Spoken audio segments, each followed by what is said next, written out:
प्रिय भक्त प्रकट होगा। बड़े प्रसन्न हुए। देखो प्रारब्ध का खेल।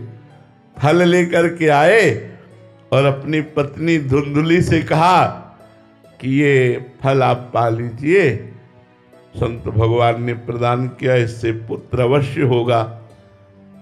वो थोड़ा विपरीत चिंतन करने वाली थी। उन्होंने सोचा अभी मैं जितना खाती हूँ उतना नहीं खा पाऊंगी, क्योंकि पेट बढ़ जाएगा, फिर चलना फिरना मुश्किल होगा, और विविध प्रकार की विपरीत भावनाएं वो करके फल को रख दिया। इतने में उनकी बहन आ गई, और बहन भी उनसे कम नहीं थी विपरीत भावना सोचने में। उन्होंने दोनों ने सलाह की और कहा परीक्षा के लिए ये फल गाय को पवा देते हैं। देखो प्रारब्ध ने कैसा मारा झटका कि सिद्ध महापुरुष के द्वारा दिए हुए फल को गाय को खवा दिया। और बहन ने कहा मैं गर्भवती हूँ, आप गर्भवती का नाटक कीजिए, जब हमारे संतान होगी मैं आपको पहुंचा दूंगी, आप अपने पति से हमें धन दिला दीजिएगा, बात बन जाएगी।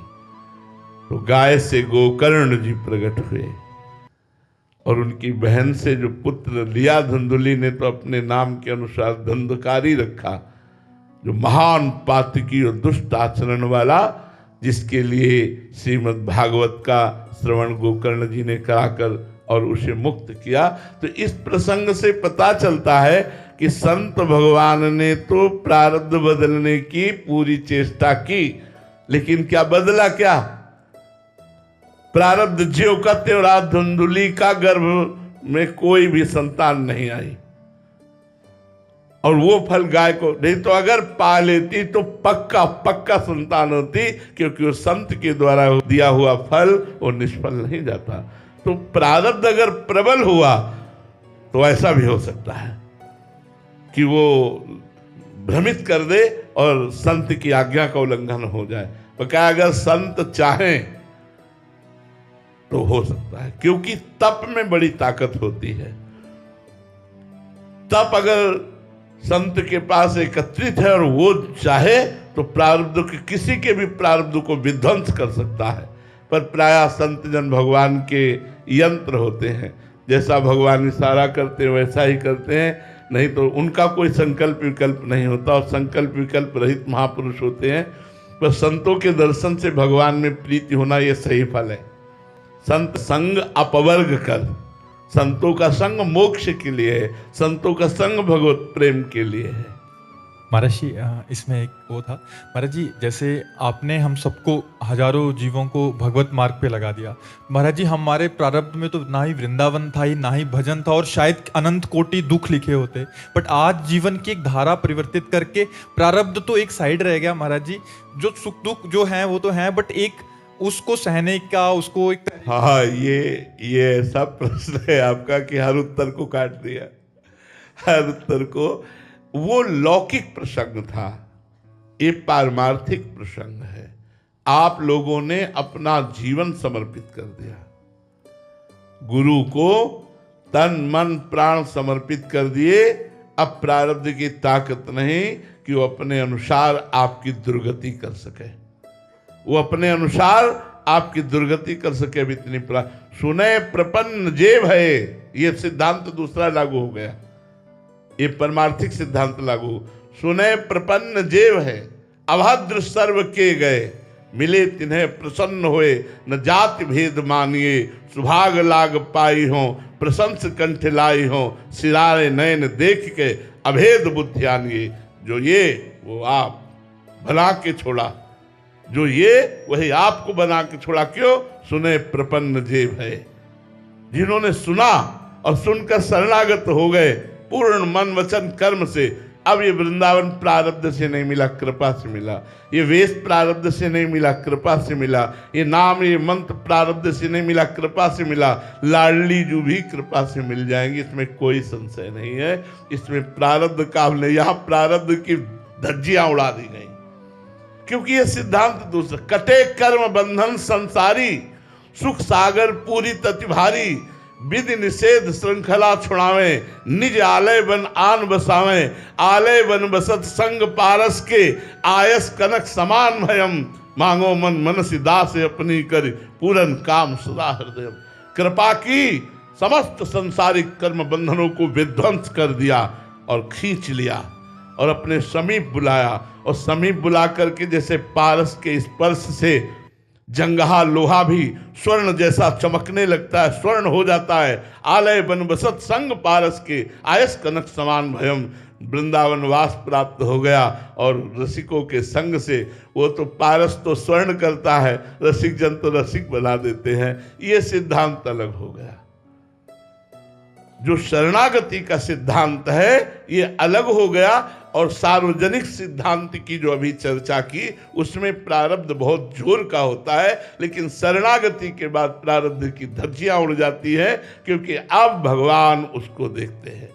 भगवान की शरण में हो गया, अब भगवान कटे कर्म बंधन संसारी, सुख सागर पूरी तति भारी, विधि निषेध श्रृंखला छुड़ा में। भगवान स्वयं गीता जी में कह रहे हैं, अब चेत सुदुराचारो भजते माम अनन्य भाग, साधुरेव समंतव्या सम्यक व्यवसिता ऐसा।